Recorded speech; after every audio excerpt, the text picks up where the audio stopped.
જ કાલ હોય કે 3 કાલ હોય? એક સ્કૂલમાં ભણવાનો કાલ, એક રિસેસનો કાલ અને પોટલા લઈને ઘરમાં આવવાનો કાલ. ત્રીજો કયો કાલ છોકરાને? ત્રીજો કાલ છોકરાને હોય? 3 જ કાલની ગણતરીઓને હોય કે જે ક્લાસના અવર, રિસેસનો અને છૂટ્યા ત્યારે ઘરમાં ભાગવાનો, એ 3 કાલ હોય છે. તો દરેક વ્યક્તિની પોતપોતાની સમજ હોય છે કાલ બાબતની. એ દરેક પોતપોતાની સમજ મુજબ એ કાલને સમજતો હોય છે.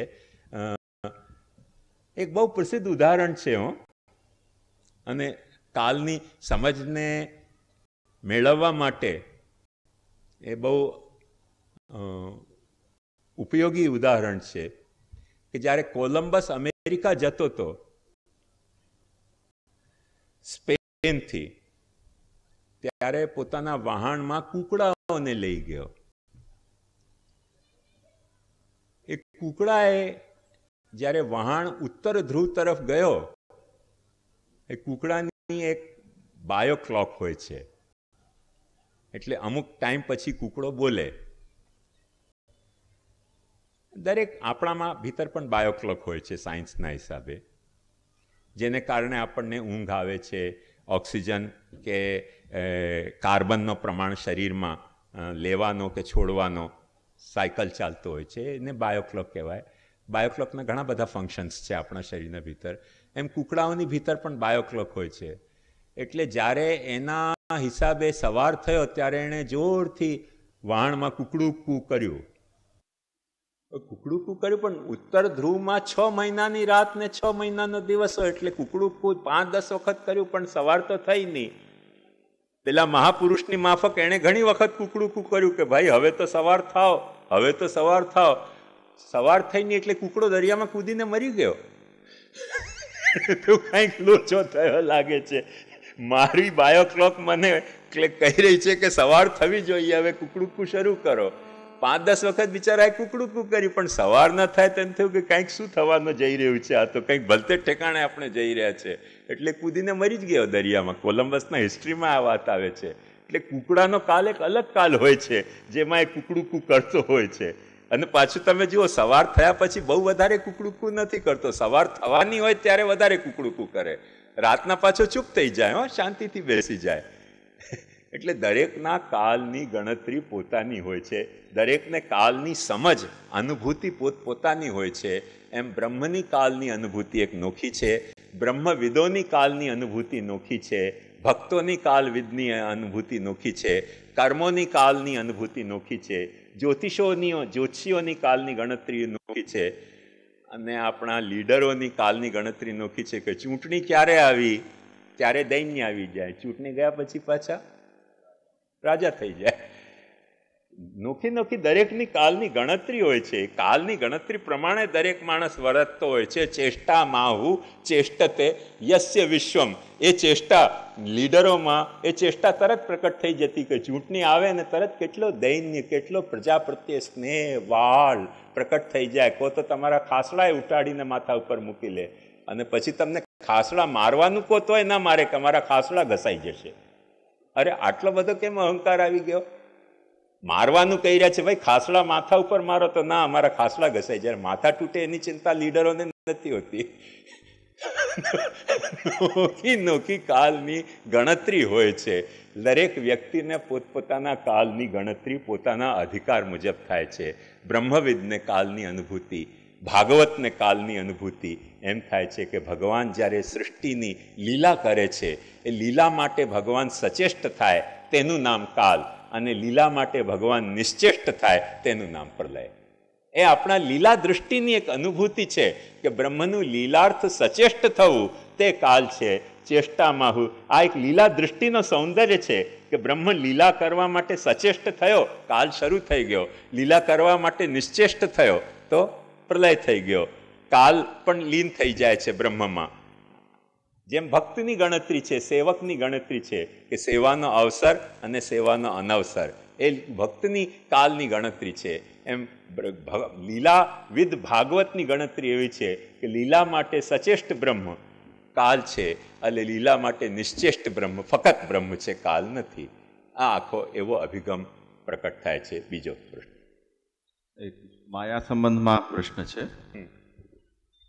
તૃતીય સ્કંધમાં જે વખતે વિદુરજીએ ભગવત ચરિત્રના સંબંધમાં જિજ્ઞાસાઓ વ્યક્ત કરી ત્યારે એમને વ્રજલીલા અને દ્વારકા લીલા, મથુરા લીલાનું નિરૂપણ છે મૈત્રેયજી સંભળાવ્યું. એમાં સ્વર્ગમાંથી કલ્પવૃક્ષ લાવવાની ઘટનાનું વર્ણન આવે છે. એમાં ભગવાન જે વખતે કલ્પવૃક્ષને લઈને પધારી રહ્યા છે ત્યારે ઇન્દ્ર એમની સેના સાથે ભગવાન ઉપર આક્રમણ કરે છે. ઇન્દ્ર દેવ પક્ષી છે, ભગવાનનો કૃપાપાત્ર પણ છે. અને આ જે ભગવાન સ્વર્ગમાં પધાર્યા છે એ ઘટનાના પહેલાં વૃજમાં ઇન્દ્રયાગ ભંગના પ્રસંગમાં ઇન્દ્રને ભગવાનના સ્વરૂપનો બોધ થઈ ચૂક્યો છે. અને ત્યાં એણે પોતે જ પ્રભુની પ્રાર્થના કરી, વિનંતી કરી અને પ્રભુની સર્વોપરિતા સ્વીકારી છે. તો આ કઈ પ્રકારની લીલા છે કે જે ઇન્દ્રને ભગવાને આ બોધ કરાવ્યો છે, મહાત્મ્ય જ્ઞાન કરાવ્યું છે, એ થોડા સમયમાં વિસ્મૃત થઈ ગયો અને ભગવાન સાથે યુદ્ધ કરવા માટે તત્પર થઈ ગયો કેવલ કલ્પવૃક્ષના માટે. આ એક જિજ્ઞાસા છે. જો કે આ સૃષ્ટિ લીલાના સંબંધમાં બહુ ઉપકારક જિજ્ઞાસા નથી અને તમને બહુ તકલીફ આપતી હોય તો ખુલાસો કરી દઉં અને નહીં તો રહેવા દઉં. તમને તકલીફ આપતી હોય આ જિજ્ઞાસા તો ખુલાસો કરી દઉં કે આ ફક્ત બાબત ઇન્દ્રની બાબતમાં જ નથી, જાંબવાનની બાબતમાં પણ આવી જ બાબત છે. જાંબવાન તો રામચંદ્રજીનો સેવક હતો અને કૃષ્ણ સાથે બાત ભીડી એણે. મહાયુદ્ધ થયો છે અને કેટલો યુદ્ધ થયો છે કે દ્વારકાવાસીઓને એવું લાગ્યું કે ક્યાંય ભગવાન તો લીલામાં પધારી ન ગયા એની સાથે લડતા લડતા. એટલો બધો યુદ્ધ કર્યો. જાંબવાને પણ યુદ્ધ કર્યો. અક્રૂરજી તો ભગવાનનું સાક્ષાત દર્શન કરી ચૂક્યા હતા. અક્રૂરજીએ દ્વારકા લીલામાં પાછું ભગવાનને ઉપર સંશય પ્રકટ કરી દીધો કે તમે તો ચોરી નથી લીધું, સમંતક મણી. એટલે ભગવાનની લીલામાં આવો વિસ્માપન, આવો વિસ્મય દરેક વખતે ડગલે ને પગલે થતો રહે છે. એમાં બહુ કોઈ વિસ્મય કરવા જેવી વાત નથી.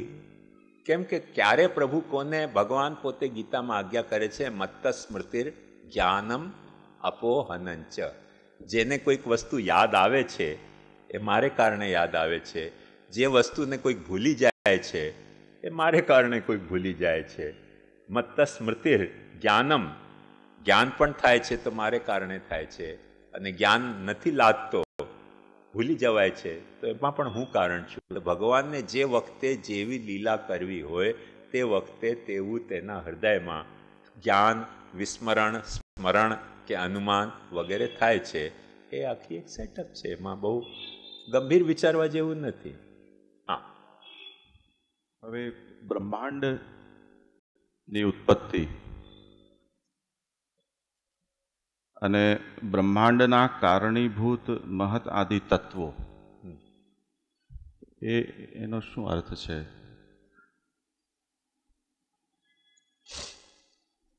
તૃતીય સ્કંદમાં ભાગવત એવી રીતે વર્ણવે છે કે બ્રહ્માજીએ સૌથી પહેલા તો સૃષ્ટિ ઉત્પન્ન કરવી, એ કઈ પ્રકારની ઉત્પન્ન કરવી, આજ્ઞા તો શિરોધાર્ય કરી, પણ આજ્ઞા શિરોધાર્ય કરવા ઉપરાંત પણ એનો પ્રકાર બાબતમાં બ્રહ્માજીને નિર્ણય ન થયો. મારા એક સારા મિત્ર અને ઓળખીતા કલાકાર છે, સિતારવાદક. તેમને અફઘાનમાં ઝહીર શાહ દર વર્ષે બોલાવતા હતા સિતારનો પ્રોગ્રામ રાખવા. અને ઝહીર શાહે પોતાના સ્ટાફને એવો ઓર્ડર આપ્યો હતો કે હિન્દુસ્તાનથી આ મોટા સિતાર વાદક આવે છે, એમને કોઈ વાતની તકલીફ ન જોઈએ, ખડે પગ તમે હાજર રહેવા જોઈએ. એ મારા જે મિત્ર સિતાર વાદક છે એમને મહાન મોકાણ હતી. શા માટે? એમને તરસ લાગે ને પાણીનું ગ્લાસ લાવ એમ કે તો એ નોકર ચાલ્યા જાય. આખો મહેલનો ચક્કર મારીને આવીને પૂછે શું માગ્યું તું? રાજાએ કહી રાખ્યું હતું કે જે કામ કે તરત દોડો તમે. બધા દોડતા હતા. ભાઈ પાણી ગ્લાસ લાવો ને મહેલમાં દોડીને આવીને પછીથી પૂછો છો, એના કરતા પહેલા કેમ નથી પૂછી લેતા તમે શું જોઈએ છે? એ બિચારા કાંઈક બોલે કે નાસ્તો લાવ, દોડે સીધા. ચક્કરમાં આવીને મારીને પછી આવીને પૂછે કે શું જોઈતું હતું તમને? પણ પહેલા પૂછી લેવું તો સારું થાત ને. પણ રાજાએ એવી ચાવી ભરી રાખી હતી કે દોડે, બોલ્યા નહીં. પેલા સિતાર વાદકને દોડે બધા એમના ચાકરો હોય. આખો મહેલ દોડીને આવીને પછી કે હા બોલો શું જોઈએ? રાજાનું હુકમ એમને ભારે પડી ગયો. આ હમણાંની વાત નથી તાલિબાનોની, જે વખતે ઝહીર શાહ ત્યાં રાજા હતા ત્યારની વાત છે. તો એમ ભગવાનના પણ બધા જે ચાકરો છે ને, મદભયાત વાતી વાતો એમ સૂર્યસ્તપતિ મદભયાત, એ બધા એવા દોડતા રહે છે. અને ઘણા વખતે ભગવાનને તકલીફ થતી હોય છે ભક્તોને કે આટલું બધું કેમ દોડતા હોય છે? ભાઈ થોડીક વાર થોભી જાને યાર, શાંતિથી સખણો બેસ, અમને અમારું કામ કરવા દે. 84 વૈષ્ણવ 252 વૈષ્ણવની વાર્તામાં તમે વાંચો તો ડોકરીએ 5 વખત યમરાજને વગડે ભાગ ને ભાઈ હમણાં ક્યાં માથા ખાવા આવી ગયો. એ દોડે, દોડતા રહે. ભગવાનની આજ્ઞા મળી ગઈ ને દોડો, બસ દોડો, બસ દોડવા માંડે. ને પછી પૂછવાનું એ ફુરસદ નથી હોતી કે શા માટે દોડી રહ્યા છે. બહુ એલર્ટ સેવકો છે બધા ભગવાનના પણ એવા, ઝહીર શાહ જેવા. તો મારો કહેવાનો મુદ્દો એવો છે, પ્રશ્ન ક્યાં હતો? તો બ્રહ્માજીએ પણ એવી રીતે દોડ્યા, એકદમ દોડ્યા કે સૃષ્ટિ બનાવો, બનાવો, બનાવો. ભગવાનની આજ્ઞા થઈ ગઈ, બનાવો સૃષ્ટિ, બનાવો. પછી ખ્યાલ આવ્યો કે કેવી રીતે બનાવીએ તો ભૂલી ગયા પૂછવાનું. એટલે બ્રહ્માજીએ બધાને કોન્ટેક્ટ કર્યા કે ભાઈ તમે આવો, તમે આવો, શું બનાવવું, કેવી રીતે બનાવવું. એ લફડામાં ભૂત બનાવ્યા, પિશાચ બનાવ્યા, રાક્ષસ બનાવ્યા, યક્ષ બનાવ્યા. કેમ કે દોડાદોડી શરૂ થઈ ગઈ ને. ભગવાનની આજ્ઞા હતી કે સૃષ્ટિ બનાવો. ઓચિંતી બધી જ હવે જે વસ્તુ હાથમાં પડી તે બનાવી નાખી. પાછળથી ખ્યાલ આવ્યો તો બહુ મોકાણ ઊભી થઈ ગઈ. ક્યાં ક્યાં આપણે દોડી રહ્યા છીએ. ભૂત, પિશાચ, યક્ષ, કિન્નર, પુરુષ બધાની સૃષ્ટિ કર્યા પછી ઓચિંતું એમને ખ્યાલ આવ્યો કે લઈ લફડો થઈ ગયો. આવું તો ભગવાન કહેવા નહીં માંગતા હોય. આવું કહેવામાં ભગવાનનું તાત્પર્ય શું? એટલે પછી એમને કહ્યું કે ભાઈ થાકી ગયો. મહાદેવજીને કહ્યું કે તમે બનાવો. તો મહાદેવજી ઓર ભૂત પ્રેત રાક્ષસ ઓર વધારે ઊંચી ક્વોલિટીના બનાવી દીધા. બ્રહ્માજી ઓર ગભરાઈ ગયા કે આ તો ઓર સકણા નહીં બેઠા, વધારે મોકાણ થઈ ગઈ. એટલે પછી તમે બંધ કરો, ફરી પાછો શાંતિથી વિચાર કરો કે કહેવા શું માગે છે ભગવાન. પછી ખ્યાલ આવ્યો કે ભગવાન એવું કહેવા માગે છે કે ભક્ત્યર્થ સૃષ્ટિ હોવી જોઈએ, આવી બધી ભક્ષણાર્થ સૃષ્ટિ ન હોવી જોઈએ. ભક્ત્યર્થ સૃષ્ટિ હોવી જોઈએ. આ જે વૃદ્ધિ સૃષ્ટિ પેદા કરી એ ભક્ષકોની સૃષ્ટિ પેદા કરી. મારે ભક્તોની સૃષ્ટિ જોઈતી હતી. તેથી પછી શાંતિથી ચિત્તથી ભગવાનની આજ્ઞાનું બધું અર્થ સમજીને જ્યારે ભગવાને પોતે પ્રકટ થઈને એમને કહ્યું કે અહમ આત્માત્મનામ ધાત પૃષ્ઠ સન પ્રેયસામપી અતો મયી રતિં કુર્યાદ દેહાદિર્યત કહેતે પ્રિય. તો અહમ ઉચ્ચા વચય દ્રવ્ય એમ કહે છે ભગવાન કે બધા દ્રવ્યોમાં હું પ્રકટ થાઉં છું. મારી ભક્તિ માટે આ સૃષ્ટિ પેદા કરો, કેમ કે જેથી હું મારા સ્વરૂપાનંદને લીલાનંદ તરીકે માણી શકું. ત્યારે પછીથી ખ્યાલ આવ્યો કે અચ્છા આ જોઈતું હતું, પાણીની તરસ લાગી હતી.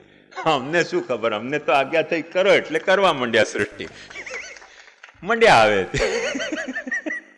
આજ્ઞા કરીને કે સૃષ્ટિ કરો, જે કંઈ થાય તે કરી નાખો. આવા ઝહીર શાહી ત્યાં વપરાઈ ગઈ હતી થોડી. કહેવાનો મુદ્દો મારો એ છે. એટલે પાછળથી બ્રહ્માજીને ખ્યાલ આવ્યું. એટલે ઘણા બધા તત્વો આવા ઉત્પન્ન કરી દીધા, પણ પછીથી બ્રહ્માજીને રિયલાઇઝ થયું કે આ એક એક તત્વો નોખા નોખા રહેશે ને તો મહામોકાણ થશે. એટલે બધા તત્વોનો પાછો ભેલસેલ કર્યો. ભેલસેલ કરીને અને પછી પોતાની મેળે સૃષ્ટિ પ્રકટ થવા માંડે. અને વારે ઘડીએ એટલે જો કે ખાંસાબની સ્ટોરીમાં, સિતારવાદક ખાંસાબની સ્ટોરીમાં આ અંક નથી આવતો સિરિયલમાં, પણ અહીંયા સ્ટોરીમાં આ અંક આવે છે. ને કદાચ આપણે ત્યાં હોય તો આપણે શું કરીએ કે ભાઈ દર વખતે પાણી માગતા હોય ને આખા મહેલમાં દોડવું, એના કરતાં એક પાણીનો થર્મોસ લઈને એમના રૂમમાં મૂકી દીધો હોય તો માગવું તો ન પડે. એટલે પછી છેવટે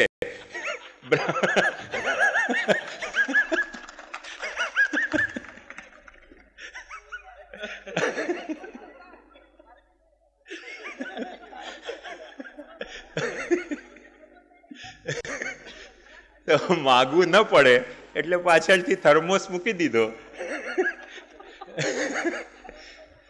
એમ બ્રહ્માજીએ આખા બ્રહ્માંડ જે તત્વોથી ઉત્પન્ન થયા એ ઉત્પન્ન તત્વોને ભેગા કરીને બ્રહ્માંડ એક એવો બનાવી દીધો કે જેમાં પોતાની મેલે સૃષ્ટિ થતી હોય. વારે ઘડીએ માગવાની જરૂરત ન પડે કે ભાઈ તમે આવજો, થોડુંક તમે હેલ્પ કરો, થોડુંક તમે હેલ્પ કરો.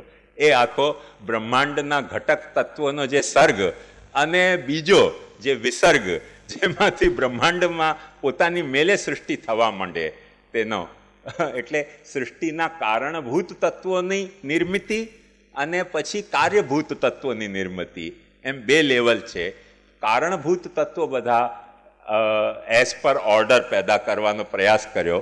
થોડીક ઝહીરશાહી થઈ એમાં, પણ અલ્ટિમેટલી એમાં જેવી રીતે પ્રભુની આજ્ઞા હતી, જેવી પ્રભુની ઈચ્છા હતી તે મુજબ બધો ઉત્પન્ન થયો. અને પાછળથી એને ઓટોમેશનમાં મૂકી લીધું કે દરેક વખતે પ્રભુથી પૂછવા જવાની ગરજ ન પડે કે ભાઈ હવે શું કરવું, હવે શું કરવું. અને દર વખતે પૂછવા જવાની ગરજ ન પડે તેના માટે બ્રહ્માંડનો બધા તત્વોનો મિશ્રણ એવો કર્યો, જે સૃષ્ટિના ઘટક તત્વો હતા એમનો મિશ્રણ એવી રીતે કર્યો કે સૃષ્ટિ પોતાની મેળે થવા માંડે, કોઈકને કર્તાની જરૂરત ન પડે.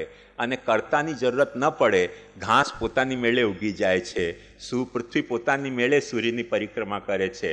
અને આજે પણ આપણે જોઈ શકીએ છીએ કે આપણને કોઈ પણ વસ્તુ પેદા કરવી હોય તો કોઈ પેદા કરવાની જરૂરત નથી પડતી. કોઈ પણ રસ્તા તમે જાણતા હશો કે એક રોડ બનાવે સરકાર અને વર્ષો સુધી એ રોડ આપણે ન વાપરીએ તો પોતાની મેળે એના ઉપર ઘાસ, ઝાડ, ઝંખાળ બધું પેદા થઈ જતું હોય છે, પોતાની મેળે થઈ જતું હોય છે. એમ ઘણી બધી વસ્તુઓ પોતાની મેળે થવા માંડી.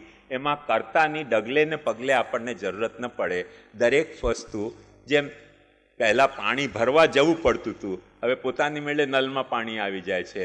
પહેલાં તેલ રેડીને દીવો બાળવો પડતો હતો, હવે પોતાની મેળે અજવાળું થઈ જાય છે. એમ સોર્ટ ઓફ ઓટોમેશન સૃષ્ટિમાં એક ઇન્ટ્રોડ્યુસ કર્યો. જ્યાંથી ઓટોમેશન ઇન્ટ્રોડ્યુસ થયો, જેને કારણે આજના સાયન્ટિસ્ટોને ભગવાનની દરકાર નથી લાગતી કે ભગવાનની ગરજ કેમ નથી, કેમ કે અહીંયા બધું ઓટોમેટિક થઈ રહ્યું છે, એમાં ભગવાનની ક્યાં ગરજ પડી. મારી બહેનના એક પડોશી, તો એમની બા ગુજરી ગઈ. મારા બહેનની દીકરીને મેં પૂછ્યું કે ઓચિંતા કેમ, કાલ સુધી તો હતા અને શું થયું એમને? તો મારી બહેનની દીકરીએ કહ્યું કે એ તો ઓટોમેટિક મરી ગયા. ઓટોમેટિક કેવી રીતે મરી ગયા? એટલે હા, કાલ સુધી હતા, આજે ઓટોમેટિક મરી ગયા. એમાં યમરાજની જરૂરત ન પડે ઓટોમેટિક મરવામાં, કે કોઈને હત્યા કરવાની જરૂરત ન પડે. તો હજી આવું નથી થયું, પણ ઓટોમેટિક પેદાય થઈ જાય, ઓટોમેટિક મરીએ જાય, ઓટોમેટિક જીવીએ જાય, ઘણું બધું ઓટોમેશન થઈ ગયું છે. એટલે આ પાછળથી જે સૃષ્ટિ થઈ છે, હવે આખી જે સૃષ્ટિનો ઓરિયન્ટેશન છે ને એ ઓટોમેશનનો ઓરિયન્ટેશન છે. અને શરૂઆતમાં જે ઓરિયન્ટેશન હતો એ ઓટોમેશનનો ઓરિયન્ટેશન નહોતો, એનો મેકેનિકલ ઓરિયન્ટેશન હતો. અને મેકેનિકલ ઓરિયન્ટેશનની પહેલાં પણ આખો જે ઓરિયન્ટેશન હતો એ આનંદના છલકાવનો લીલાત્મક ઓરિયન્ટેશન હતો. એક આખો ઓર્ડર છે, ઓટોમેટિક, મેકેનિકલી, મેન્યુઅલી અને લીલાત્મક રીતે. એ ચાર પાસાઓ છે સૃષ્ટિના. લીલાત્મક પાસો મૂળ બ્રહ્મના એંગલથી, પછી એક પાસો મેન્યુઅલ, જે બ્રહ્માજીના ઝહીરશાહીના, જે મેન્યુઅલી આપણે જે કંઈ કરવા જઈએ એમાં લોચાઓ એવા થતા જ હોય છે કે મેન્યુઅલી કાંઈ પણ કરો તો કાંઈક ને કાંઈક લોચા થઈ જાય. પછી બીજો એક પાસો આવ્યો મેકેનિકલ. એમાં ઘણા બધા પાસાઓ મેન્યુઅલ કરવાના જે પ્રોબ્લેમ હતા એ સબસાઇડ થઈ ગયા, પણ પાછા મેકેનિકલ પાસા બીજા વધારે ખતરનાક હોય છે. એમાં મેકેનિકલ પ્રોબ્લેમ જ્યારે ઊભી થાય ત્યારે આપણને ખબર પડે. આપણે પગે ચાલીએ તો આપણે પડી જઈએ તો એટલું બધું ના વાગે, પણ મિકેનિકલ મોટરમાં પડીએ તો હાડકા ઘણા બધા ભાંગે ને એ રીતે. એટલે મિકેનિકલ જે ઓરિયન્ટેશન હોય છે એમાં પાછા ડેન્જર પણ વધારે હોય છે.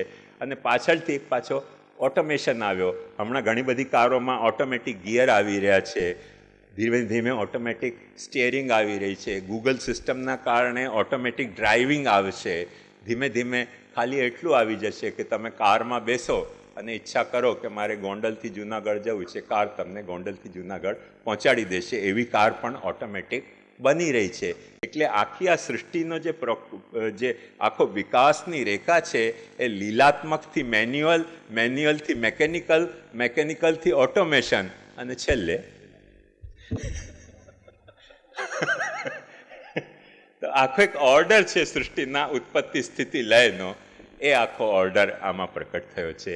એ આપણે સૃષ્ટિ લીલામાં સમજ્યો, જેને આપણે દશવિધ લીલા કહીએ છીએ. ભાગવત એ જાતની ફ્રેમવર્ક આપણને આપે છે. બીજું આમાં છે, આપે જે બેઝ પેપર આપ્યું છે એમાં બંધ સૃષ્ટિ, ગુણાતીત સૃષ્ટિ અને સગુણ સૃષ્ટિ, આવા 3 શબ્દોના પ્રયોગ કર્યા છે. તો એનો શું આશય છે?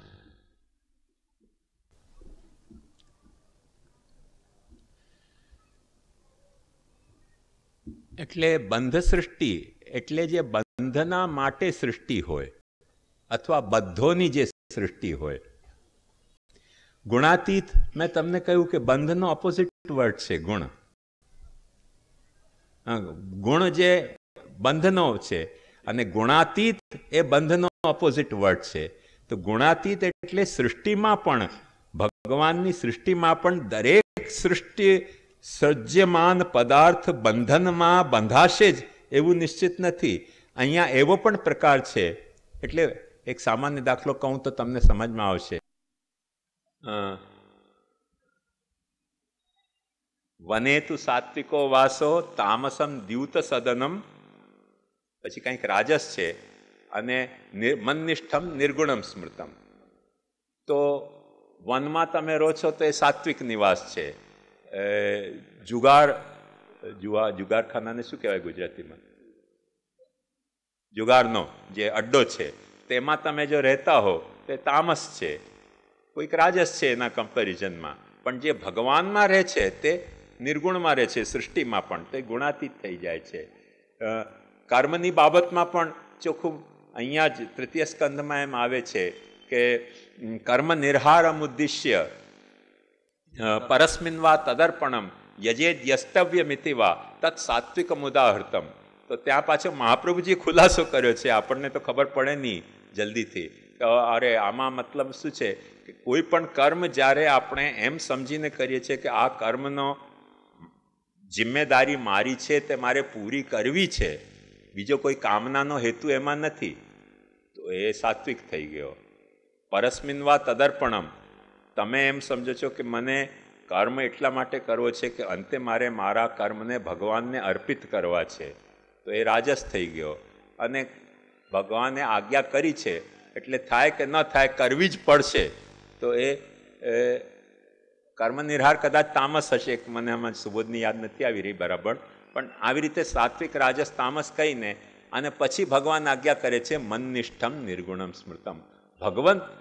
ભગવાનના રીતે ભગવાનને પોતાનાથી ભિન્ન ગણ્યા વિના જે તમે કર્મને ભગવાનની લીલા રૂપે કરો છો એ કર્મ પણ નિર્ગુણ થઈ જાય છે, એ જ્ઞાન પણ નિર્ગુણ થઈ જાય છે, અને ભક્તિ પણ નિર્ગુણ થઈ જાય છે.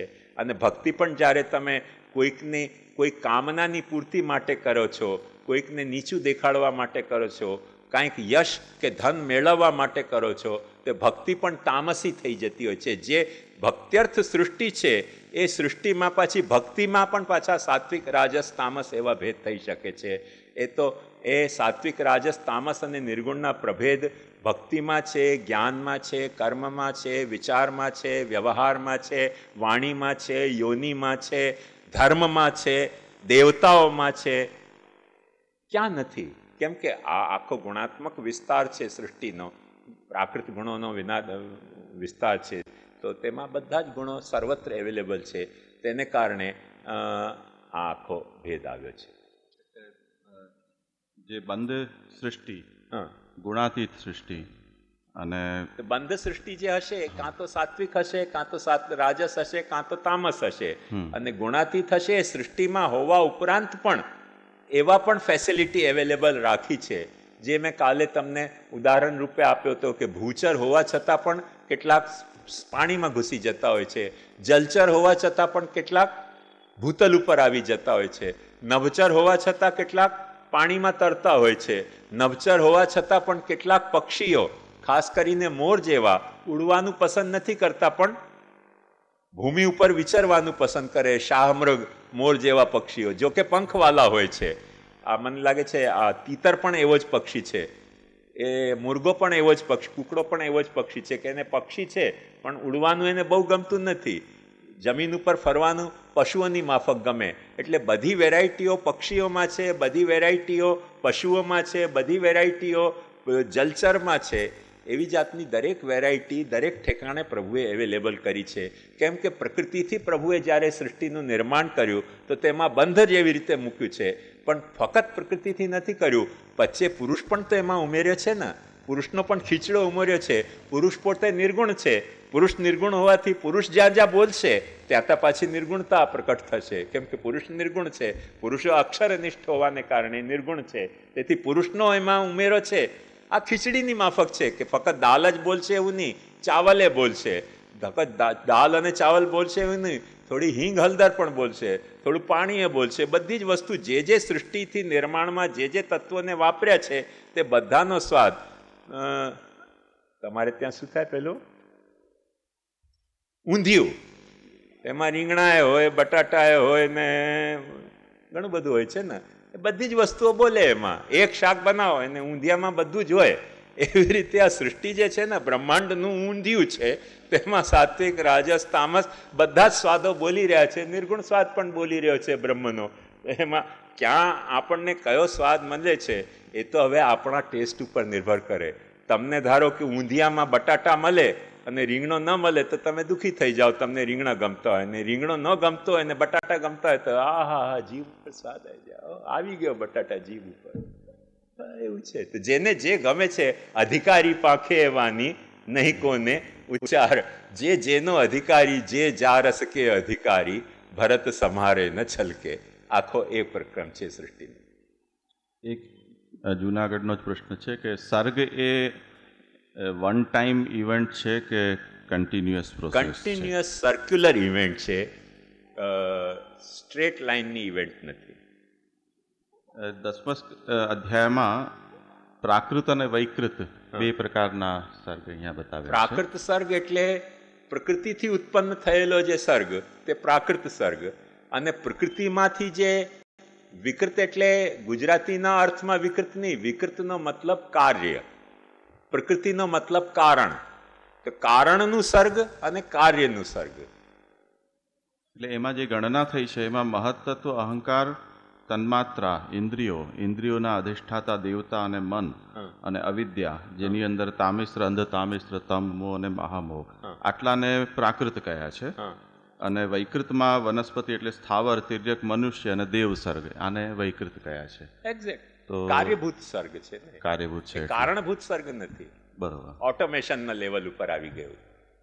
હવે અહીંયાથી ઓટોમેશન સ્ટાર્ટ થઈ ગયું ને. એક વખતે તમે ગાડીને ચલાવી દીધી પછી હવે ચાલી રહી છે ઓટોમેટિક. હવે દર વખતે જહીરશાહી કરવાની જરૂરત નથી કે હવે શું કરવું, હવે શું કરવું. જેને જે રીતે છોડી દીધું તે રીતે વર્તી રહ્યો છે. લગભગ પ્રશ્નો થઈ ગયા છે. એક વિદુરજીના સંબંધમાં પાછું છે. હા હા હા પ્રશ્ન. કાલ કે પરમ દિવસના સંદર્ભમાં એક વ્યાપી વૈકુંઠના વિષયમાં આપે એમ કહ્યું કે જ્યારે પ્રકટ પુરુષોત્તમ પોતાના વ્યાપકતામાં સ્થિતિ કરે ત્યારે તે વૈકુંઠ એટલે ધામ સ્વધામ પધાર્યા, અને તેની સામે એક વૈકુંઠમાં આવાગમનની પ્રક્રિયા પણ વર્ણિત છે.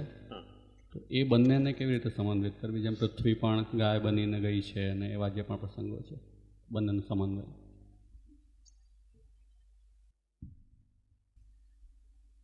એક સામાન્ય વાત સમજો બા કે પૃથ્વીના 300 માઇલ ચોમેર પૃથ્વીનું વાતાવરણ છે. જ્યાં સુધી પૃથ્વીનું વાતાવરણ છે ત્યાં સુધીમાં દરેક વસ્તુ જે વાતાવરણમાં રહેલી છે તે પૃથ્વી ઉપર પડશે. વન્સ એ વાતાવરણથી બહાર નીકળી ગયા, જેને આપણે ગ્રેવિટેશનલ ફિલ્ડ કહેવાય છે, તેના પછી કોઈ પણ વસ્તુ આકાશમાંથી પૃથ્વી ઉપર ટપકશે નહીં, પૃથ્વીની સાથે સાથે તરશે આકાશમાં. તો તેમાં અને આમાં કોઈ દરવાજા નથી, કોઈ સીમાડો નથી. દરેક અનંતતામાં અને શાંતતામાં એક જોવા જેવી આ ખૂબસૂરતી છે. આ બહુ મોટો એક ઇસ્યુ હતો. દાખલા તરીકે એનો એક પેરાડોક્સ બતાવું કે અહીંયાથી કોઈક વસ્તુ અહીંયા સુધી 1 ફૂટની હોય તો અહીંયાથી અહીંયા પણ 1 ફૂટની હોવી જોઈએ. પણ કોઈ પણ શાંત ગ્રાઉન્ડથી અનંતતાને માપો તો અહીંયાથી તે અનંત છે અને ત્યાંથી આ શાંત છે. તો જ્યાં શાંતથી અનંતમાં જવું પડશે, અનંતને અનંતતામાં ખાલી પ્રકટ જ થવાની જરૂરત છે. આવી ને ખ્યાલમાં? જો પણ શાંત વસ્તુ છે, કેમ કે શાંતની ફ્રેમમાં છે, શાંતની ફ્રેમ હોવાથી શાંતની ફ્રેમમાંથી એને અનંતતામાં જવું પડશે. જે અનંતતામાં વિલસી રહ્યો છે તેને ક્યાંય જવાની જરૂરત નથી પડતી, પ્રકટ કે અપ્રકટ થવાની જરૂરત પડે છે. અનંતતામાં જશે, પાછો શાંતતામાં આવશે તો ત્યાં પાછો ફ્રેમવર્ક મળે છે. એમાં 10 ફૂટ અહીંયાથી 10 ફૂટ તો ત્યાંથી પણ 10 ફૂટ, એ મેથેમેટિક્સ નથી જળવાતું. પૃથ્વીથી લઈને આપણે આમ જઈએ ઉપર તો અનંત આકાશ છે. તે અનંત આકાશમાંથી પૃથ્વી ઉપર આવીએ તો અનંત નહીં રહી જાય, પૃથ્વીમાં અંત થઈ જશે ગતિનો. તો ત્યાં અનંતમાંથી શાંત થઈ જાય છે, શાંતમાંથી અનંતતા છે. તો ત્યાં જ્યાં શાંત છે ત્યાં ગમન છે, જ્યાં અનંત છે ત્યાં ગમન નથી, પ્રાકટ્ય છે. મુદ્દો એ છે. સર્ગલીલાની અંદર પેલા બ્રહ્માંડ પુરુષ, હિરણમય પુરુષ, પછી નારાયણ અવતાર અને આદિનારાયણ અવતાર, બ્રહ્માજીને દર્શન થયું. તો આ ચારેયમાં કેવી રીતે છે? એટલે સૌથી પહેલા તો શું છે, મૂળ મુદ્દા સમજો કે બ્રહ્મ પોતાનામાં બ્રહ્મ હોઈ શકે, પરમાત્મા ન હોઈ શકે જ્યાં સુધી કોઈ આત્મા ન પ્રકટ થાય. ખ્યાલમાં? આત્મા ન હોઈ શકે જ્યાં સુધી કોઈ શરીર ન પ્રકટ થાય. શરીર હોય તો એમાં કોઈ આત્મા હોય ને, આત્મા હોય તો કોઈ પરમાત્મા હોય. તો બ્રહ્મમાં સૌથી પહેલા આવું અંતર વિભાજન થાય છે કે કોઈક પાર્ટ એનો આત્મા બને છે, કોઈક પાર્ટ એનો શરીર બને છે. હવે શરીર અને આત્મા બન્યો તો એમાં પાછો બ્રહ્મ જ્યારે પ્રવિષ્ટ થાય ત્યારે પરમાત્મા કહેવાય. એ અંતર્યામી નારાયણ, જેને આદિનારાયણ પણ કહેવાય. નારાયણની પરિભાષામાં મહાપ્રભુજીએ સૃષ્ટિની વિવિધ પ્રક્રિયાઓને વર્ણવતા એમ કહ્યું છે કે દરેક સૃષ્ટિમાં આપો નારા ઇતિ પ્રોક્ત, એ જલ હોવું જરૂરી નથી. કોઈ કલ્પમાં જલમાંથી સૃષ્ટિ પ્રકટ થઈ છે, કોઈક કલ્પમાં ભૂમિમાં જલ પ્રકટ થયું છે, જલમાં ભૂમિ નથી પ્રકટ થઈ. એવી જ રીતે કોઈ કલ્પમાં કદાચિત પુરુષ દ્વારા, કદાચિત પુનરન્યથા, કદાચિત સર્વમાત્મૈવ ભવતી હ જનાર્દન. જો એક જ પ્રકારે સૃષ્ટિ થતી હોય તો ભગવાનની કર્તુમ સામર્થ્ય પ્રકટ થશે, અકર્તુમ અને અન્યથા કર્તુમ સામર્થ્ય નહીં થાય. એટલે સૃષ્ટિના કોઈ પણ એક પ્રકારને મહાપ્રભુજી સ્વીકારતા પથ્થરની લકીરની માફક નથી સ્વીકારતા. ઘણા બધા પ્રકારો છે. તો ક્યાંક પુરુષ પ્રકટ કરીને સૃષ્ટિ કરે છે. હવે પુરુષ જો પ્રકટ કરે એનું મતલબ શું કે પહેલા અક્ષર બ્રહ્મમાં અક્ષર બ્રહ્મ અને પુરુષોત્તમનો ભેદ પ્રકટ કરવો, જે અખંડ એક રસ છે. એ અક્ષર બ્રહ્મમાં પુરુષ પ્રકટ કરવો, એ પુરુષને પાછો વિરાટ દેહ આપવો, એટલે બ્રહ્માંડમાં એ પુરુષ પ્રવિષ્ટ થાય. બ્રહ્માંડમાં પુરુષ થાય, પુરુષ જો પ્રવિષ્ટ થાય, પુરુષ પ્રકૃતિ પૈકી લો પુરુષ, તો એ બ્રહ્માંડ વિગ્રહ થઈ જાય.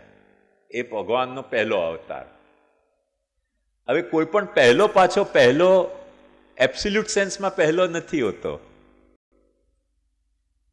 આપણે પહેલો જોઈને પહેલું શબ્દ વાપરીને આપણે ગભરાઈ જતા હોઈએ છીએ કે આને પહેલું કહ્યું પછી આ કેવી રીતે પહેલું હોઈ શકે. એક સામાન્ય વાત સમજો કે સા રે ગ મ પ ધ ની સા માં સા પહેલો, પણ શું મ ને સા માનીને આપણે સા ન કહી શકીએ? સા રે ગ મ સા રે ગ મ, એ સા પહેલો થઈ ગયો, મ પહેલો થઈ ગયો, જેને મધ્યમ ગ્રામ પહેલા કહેવાતું હતું. એ રીતે પ ને પણ સા માની શકાય. સા રે ગ મ પ પ સા રે ગ મ, ત્યાં પાછો સા થઈ ગયો પહેલો. ષડસ્માત જાયતે, ષટ્સુ જાયતે ઇતિ ષડ્જ. બાકીના 6 સ્વરો અહીંયાથી પેદા થાય છે, તેથી એને ષડ્જ કહેવામાં આવે. જે ષડ્જ કહેવામાં આવે તેને સા કહેવામાં આવે. તો પહેલો એ આપણે પાછળના 6 કયા તેનાથી પહેલો નિશ્ચિત થાય છે. એટલે એકંદરે પહેલો નથી, પહેલો પાછળથી નક્કી થાય છે કે તમારો 6 પૈસા પાછળથી આવનારા 6 કયા તેમાં જે પહેલો તે પહેલો. એટલે આદિ શબ્દ ઘણે ઠેકાણે વપરાયો છે કે ભગવાન તો આદિ છે.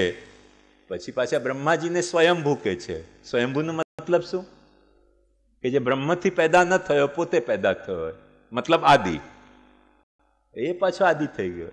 એ પેલા પેટીમાં જેમ ક્યાં કઈ પટ્ટીને આપે સા માન્યો, પછી ગાયન ચાલશે. જેમ સે કાલે આપ કહેતા હતા ને કે થોડુંક નીચે લો, થોડુંક નીચે લો.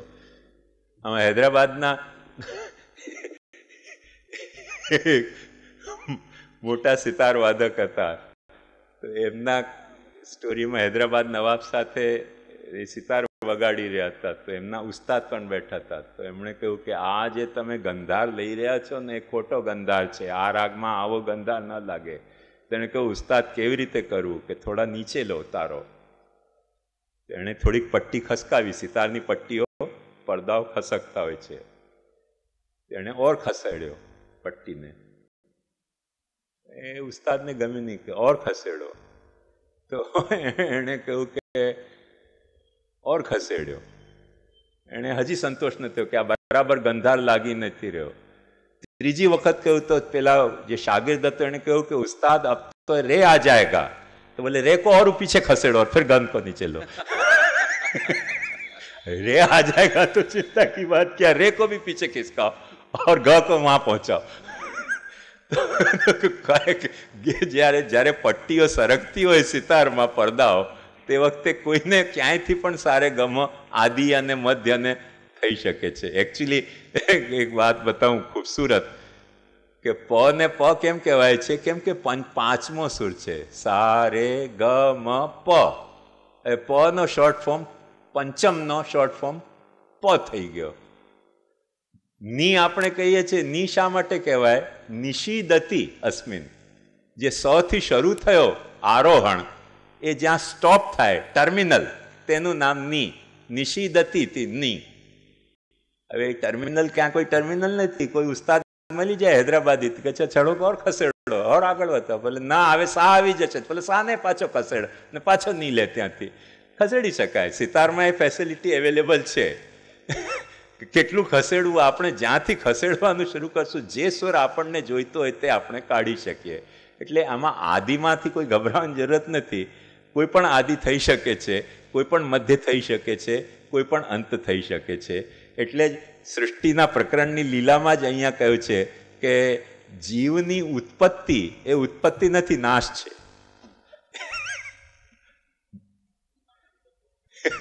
નીને આગળ ખસેડો. હવે ત્યાંથી તો નાશ થઈ રહ્યો છે, તો મુક્તિ થઈ રહી છે. બોલે ના ના ખસેડો ને આગળ, હજી એક સપ ઓર આગળ ખસેડો, નહીં મળી જશે.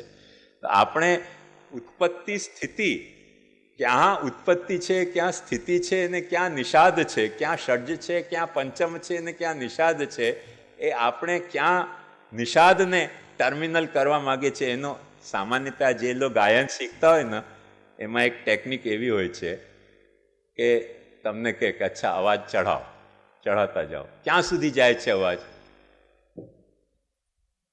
તાણી તાણીને સા આમ કરો ને તો એ ઓળખી જાય કે અચ્છા છેલ્લી રેન્જ આ છે, આનાથી ઉપર જાય છે, નથી જતું, તો આ છેલ્લો સા. હવે નીચે આવો, એ સા નીચે આવો, સા. હવે જો આટલું ઊંચે ન જતો હોય, સા જતો હોય તો સા ની ધ એમ કરો. આદિ મધ્ય અંતમાં બહુ ગભરાવા જેવી વાત નથી. કોઈ પણ આદિ થઈ જશે, કોઈ પણ મધ્ય થઈ જશે, કોઈ પણ અંત થઈ જશે. મૂળ સમજવાનો મુદ્દો છે કે સાયક્લિકલ પ્રક્રિયામાં કોઈ પણ વસ્તુ પહેલી નથી. સાયકલના જે પેલા હોય ને એમાં પહેલો કયો? જ્યાંથી આપણે કાઉન્ટ શરૂ કરી ત્યાં પાછા પહોંચી જાઓ તો એ પહેલો. પણ એનાથી જ કાઉન્ટ શરૂ કરવી જરૂરી નથી.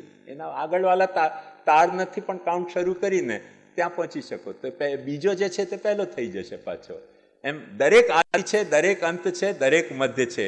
એટલે જ મહાપ્રભુજી એક ઠેકાણે આજ્ઞા કરે છે કે જગતના પ્રત્યેક કણ કણમાં દશવિધ લીલા ચાલી રહી છે. એટલે ભગવાનની દશવિધ લીલા છે એવું નહીં સમજતા.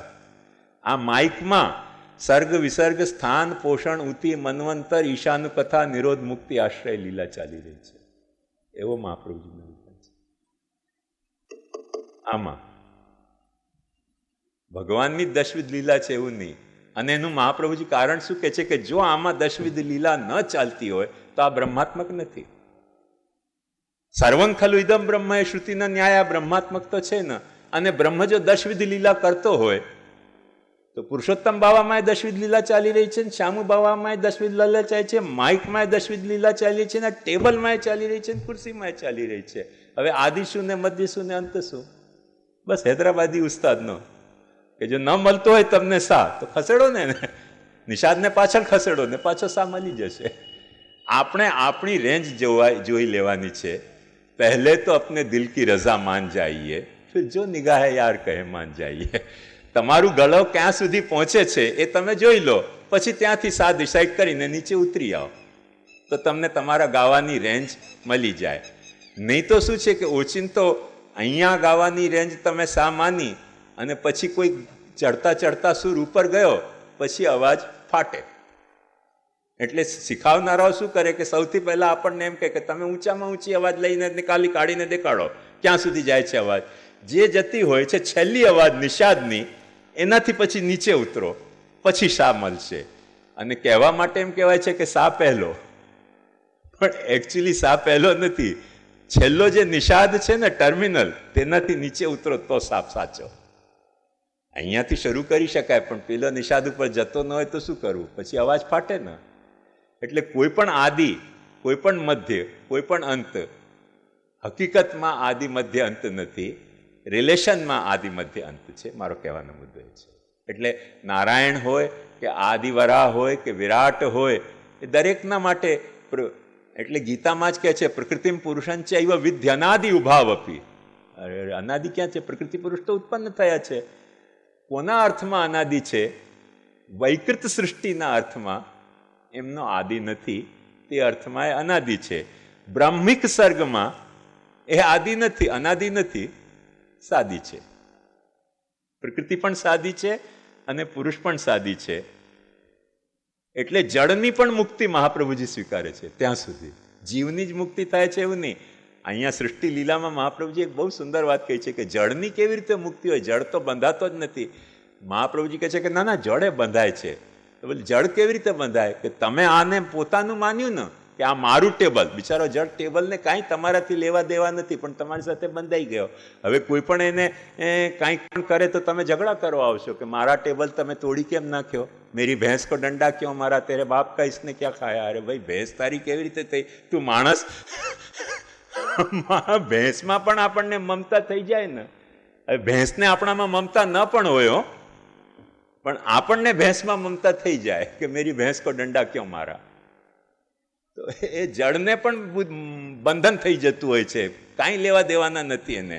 પણ આપણે મમતા કેળવી લીધી ને તો જળ બંધાઈ ગયો, અને આપણી મમતા છૂટી ગઈ તો જળે બિચારો મુક્ત થયો કે હવે મારે ક્યાંય જવાની છૂટ છે. તો મહાપ્રભુજીનો જે સિદ્ધાંતનો ફ્રેમવર્ક છે ને, એટલો વિશાલ ફ્રેમ છે, એટલી મોટી ફ્રેમ છે, કોઈ વસ્તુ એમાં બહાર નથી કહી જતી. અને આવા જે વિરુદ્ધ ધર્માશ્રયના પાસાઓ છે ને, વિરાટ મુખ્ય છે કે આદિનારાયણ મુખ્ય છે કે વ્યાપી વૈકુંઠ સ્થિત મુખ્ય છે કે શું મુખ્ય છે કે શું મુખ્ય નથી, વિરુદ્ધ ધર્માશ્રયત્વાદ મહાપ્રભુજી કહે છે સર્વમ ઉપપદ્યતે. મૂળ એ વસ્તુ સમજવાની છે. કેમ કે ઉતામૃતત્વસ્યેશાન યદન્યના તિરોહતિ એતાવાનસ્ય મહિમા અતોજ્યાયંશ છે પુરુષ. એ મૂળ મુદ્દો છે. અહીંયા રાખીએ. મને લાગે છે સૃષ્ટિ લીલાના પ્રકરણમાં आप हाँ काल षष्ठी की गणना होती है या नहीं होती है? हैं? काल षष्ठी की गणना शुरुआत होती है या नहीं होती है? होती है ना. कहाँ से होती है? जैसे कहाँ से करो, जहाँ से करनी है वहाँ से कर लो. उदाहरण रूप से ये घड़ियाल में देखो 12 से होती है. हाँ, एक बात समझो कि ये 12 घंटे की घड़ियाल अब आजकल सब जगह नहीं होती है. 24 घंटा की भी घड़ियाल होती है, उसमें 1 से 24 आता है. 12 के बाद साइकिल पूरा नहीं होता है, 24 के बाद साइकिल पूरा होता है. और ये तो नई बात है. अपने पुराने जमाना की घड़ियाल कैसी थी? 1 घड़ी, फिर उसके 30 घड़ी, फिर 60 घड़ी, इस तरह से. तो आपने कहाँ नक्की किया है 1, उससे गणना शुरू होती है. जैसे अभी अपन कह रहे हैं कि नहीं, बिलो 0, जो पारा है वो 0 के नीचे गया. क्या आपको ऐसा लगता है कि बिलो 0 सचमुच में 0 है? नहीं. अपन ने एक तापमान को स्टैंडर्डाइज किया है कि इसको अपन 1 मानेंगे. उसके नीचे जो जा रहा है बॉइलिंग पॉइंट पकड़ के, उसके नीचे जा रहा है, उसको बॉइलिंग पॉइंट माना है. इसी तरह ठंडे होने का अपन ने एक पॉइंट निश्चय किया है, उससे नीचे जाए तो अपन कहते हैं बिलो 0 गया. तो एक्चुअली बिलो 0 नहीं है, उससे तो बहुत ज़्यादा ठंड हो सकती है. दूसरे ग्रहों में उतनी ठंडी अपने यहाँ पृथ्वी पे हो नहीं सकती है. बर्फ भी उतना ठंडा नहीं है. और एक बात समझो कि आग उतनी गर्म नहीं है जितना गर्म सूर्य है. जितना गर्म सूर्य है, तो अपन आग की गर्मी को जिस रेशियो में मापते हैं और बर्फ की ठंडक को जिस रेशियो में मापते हैं, वो अपनी गणना है. वो वस्तु का स्वभाव नहीं है. बर्फ से बहुत ज़्यादा ठंडा भी बहुत कुछ हो सकता है, और आग से बहुत ज़्यादा गर्म भी बहुत कुछ हो सकता है. दिवि सूर्य सहस्रस्य भवेद युगपद उत्थिता यदि भा सदृशी सा स्यात् भासस्तस्य महात्मना. 1000 सूर्य जितनी गर्मी, ऐसा भी हो सकता है. तो काल की गणना कहाँ से शुरू होती है? वो कहाँ से शुरू होती है वो काल नहीं बता पाएगा, आपको नक्की करना है. जैसे एक बात समझो कि प्रदक्षिणा आपको शुरू करनी है, कहाँ से शुरू होगी पृथ्वी की? जहां आपने दंडोती शिला मानी, वहां से प्रदक्षिणा शुरू. मतलब सृष्टि अनादि अनंत है, सादी है और शांत है, साइक्लिकली. आपने कहां से शुरू की? आप जहां से शुरू कर रहे हो वहां से. એમ ખ્યાલ. ઠીક છે. अपन આશ્રયનું પદ ગાઈને આજનો આ સૃષ્ટિ લીલાનો મને અતિશય પ્રસન્નતા છે કે આજે ઇવન શરદ બાબાએ મને બીવડાવ્યું હતું કે અહીંયા પ્રશ્નો નહીં કરે કોઈ, અને આપ પ્રવચન જ કરજો. પણ ઘણા પ્રશ્નો આવ્યો અને શરદ બાબાએ પોતે વાંચ્યા. મને એમાં થોડી આહુતિ મારી પણ હતી. અચ્છા, તો એ કાલે કરીશું. પણ મને બહુ ખુશી થઈ. ખરેખર ચિંતનનો સ્વરૂપ આવો હોવો જોઈએ. વન વે ટ્રાફિક ન હોવી જોઈએ. અને ભલે આહુતિ શરદ બાબાએ આપી હોય કે શરદ બાબાની પ્રોક્સીમાં કોઈ આપી હોય કે કોઈકની પ્રોક્સીમાં શરદ બાબાએ આપી હોય, જે કાંઈ થયું હોય, પણ સાચી એક વાત સમજો કે ચિંતનનો મતલબ કલેક્ટિવ થિંકિંગ છે. વન વે પ્રવચન એ ચિંતન નથી. સૌએ હળીમળીને ચાલ્યા ચરણાટ જ્યાં નિજધામ નવરંગ નાગર પ્રકટિયા મન પૂરવા બહુકામ. તો આપણે હલી મળીને આપણે સૌ મહાપ્રભુજીના કંઠી ગલામાં બાંધીને ફરી રહ્યા છે. અને મહાપ્રભુજી શ્રી ભાગવતને પ્રેમણોન્યત સાધનમ લોકે નાસ્તિ મુખ્યમ પરમ મહત્વ છે. એટલે પ્રત્યેક પુષ્ટિ માર્ગીનો આ પરમ કર્તવ્ય છે. હળી મળીને આપણે ભાગવતનું ચિંતન કરવું જોઈએ. અને તે ખરેખર આજે બહુ સારી રીતે અહીંયા સંપન્ન થયો. કદાચ કંઈક શરદભાઈએ કર્યું હોય કંઈક આડું આવડું તો મને કંઈ વાંધો નથી એમાં, પણ થવું આવી રીતે જોઈએ એ મારો મુખ્ય મુદ્દો છે. ધીસ ઇઝ ધ વે કે આપણે ચિંતન હળી મળીને કરવું જોઈએ, સૌએ હળી મળીને કરવું જોઈએ. આપણા મનમાં જે પ્રશ્ન હોય તેને આપણે હળી મળીને સોલ્વ કરવા જોઈએ. અને એ અહીંયા ગોંડલમાં થઈ રહ્યો છે. ખરેખર રોમાંચ થાય એવી મને તો અનુભૂતિ થાય છે કે તમે બધા આટલા ઇન્વોલ્વમેન્ટ સાથે ભાગવતના ચિંતનનું માટે આટલી તત્પરતા અને તાલાવેલી દેખાડી રહ્યા છો. એ શ્રી મહાપ્રભુજી, શ્રી ગોપીનાથજીની આપણા સહુ ઉપર કૃપા છે. એનો પ્રત્યક્ષ પ્રમાણ હું તો આ સમજું છું. તેથી આશ્રયનું પદગાન કરીને આજનો આ સત્ર અહીંયા સમાપન કરશું. દૃઢયેન ચરણન કેરો ભરોસો, દૃઢયેન ચરણન કેરો, શ્રી વલ્લભ નખચંદ્ર છટાબેન, સબ જગમાં જ અંધેરો ભરોસો, દૃઢયેન ચરણન કેરો, साधन और नहीं या कली में जासो हो निवेरो, सूर कहा कहे द्विविध आंधरो, बिना मोल को चेरो भरोसो, दृढ़येन चरणन के। चिंता संतान हंतारो, यत्पादाम्बुजरे नव, स्वीयानां तान् निजाचार्यान् प्रणमामि मुहुर्मुहुः, यदनुग्रहतो जन्तुः सर्वदुःखातिगो भवेत्, तमहं सर्वदा वन्दे श्रीमद्वल्लभनन्दनम्। अज्ञानतिमिरान्धस्य ज्ञानाञ्जनशलाकया चक्षुरुन्मीलितं येन तस्मै श्रीगुरवे नमः। नमामि हृदये शेषे लीलाक्षीराब्धिशायिनं, लक्ष्मीसहस्रलीलाभि सेव्यमानं कलानिधिं। चतुर्भिश्च चतुर्भिश्च चतुर्भिश्च स्त्रिभिस्तथा, षड्भिर्विराजते योऽसौ पंचधा हृदये।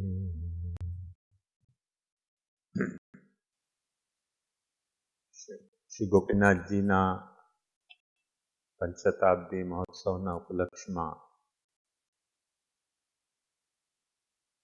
શ્રીમદ ભાગવત પારાયણનું ચિંતન નું જે આયોજન થયું છે